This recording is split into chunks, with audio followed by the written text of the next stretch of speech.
నర్సంపేట నియోజకవర్గంలో ఉన్న ప్రభుత్వ పాఠశాలలలో ఉన్న సమస్యలను పరిష్కరించాలని, అలాగే హాస్టల్లో కొత్త భవనాలు నిర్మించాలని, మౌలిక సదుపాయాలు కల్పించాలని ఈరోజు స్థానిక ఎమ్మెల్యే గారికి వినతిపత్రం ఇవ్వడం జరిగింది.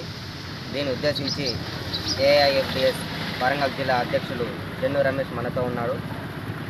వారితో మాట్లాడదాం. అన్న చెప్పండి అన్న. ఈరోజు నర్సంపేట పట్టణంలోని ప్రభుత్వ విద్యారంగంలో నెలకొని ఉన్న సమస్యలను పరిష్కరించాలని ఈరోజు గౌరవనీయులు శ్రీ బుంది మాధవరెడ్డి గారికి పలు సమస్యలతో కూడిన వినతిపత్రం ఇవ్వడం జరిగింది. ఈరోజు మన నియోజకవర్గంలో ఉన్న వివిధ మండలాల్లో ప్రభుత్వ పాఠశాలలు, అలాగే సంక్షేమ హాస్టళ్ళు, గురుకులాలు, ఈరోజు సొంత భవనాలు లేవు. ఈరోజు ఆ యొక్క ప్రాంతాల్లో ప్రభుత్వ పాఠశాలలో ఈరోజు కనీస సౌకర్యాలు లేవు. అంటే ఈరోజు ప్రభుత్వ పాఠశాలలో విద్యార్థులు చదువుకున్నామంటే కనీసం ఫర్నిచరు, సరిపడ బిల్డింగు, మరుగుదొడ్లు, అలాగే విద్యా సంవత్సరం ప్రారంభమై ఇప్పటికీ 20 నెల రోజుల దగ్గర కావస్తున్నది.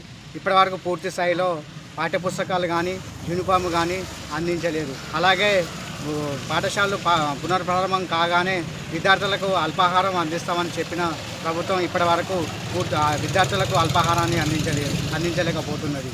అలాగే ఈరోజు మన యొక్క నియోజకవర్గంలో గురుకులాలకు, సంక్షేమ హాస్టళ్లకు సొంత భవనాలు లేవు. అన్ని అద్దె భవనాలను కొనసాగుతున్నాయి. వాటికి వెంటనే సొంత భవనాలు కేటాయించాలని, అలాగే ఎన్నికల ముందు ప్రతి నియోజకవర్గానికి రెసిడెన్షియల్ ఇంటిగ్రేటెడ్ హాస్టల్స్ను ఏర్పాటు చేస్తామని చెప్పారు. కానీ ఇప్పటి వరకు ఆ యొక్క ఇంటిగ్రేటెడ్ రెసిడెన్షియల్ హాస్టల్స్, స్కూళ్లను ఏర్పాటు చేయలేదు. తక్షణమే వాటిని ఏర్పాటు చేయాలి. అలాగే మన ప్రభుత్వ జూనియర్ కళాశాలలో, అలాగే ప్రభుత్వ డిగ్రీ కళాశాలలో మధ్యాహ్న భోజనం, అలాగే వాటికి సరిపడా బిల్డింగ్ను కేటాయిస్తామని చెప్పారు. కానీ ఇప్పటి వరకు కేటాయించలేదు. అలాగే ప్రభుత్వ డిగ్రీ కళాశాలలో ఉమెన్స్ హాస్టల్స్ను ఒకటి ఏర్పాటు చేయాలని ఈరోజు మా యొక్క ఏఐఎఫ్డిఎస్ నుంచి అడగడం జరుగుతుంది.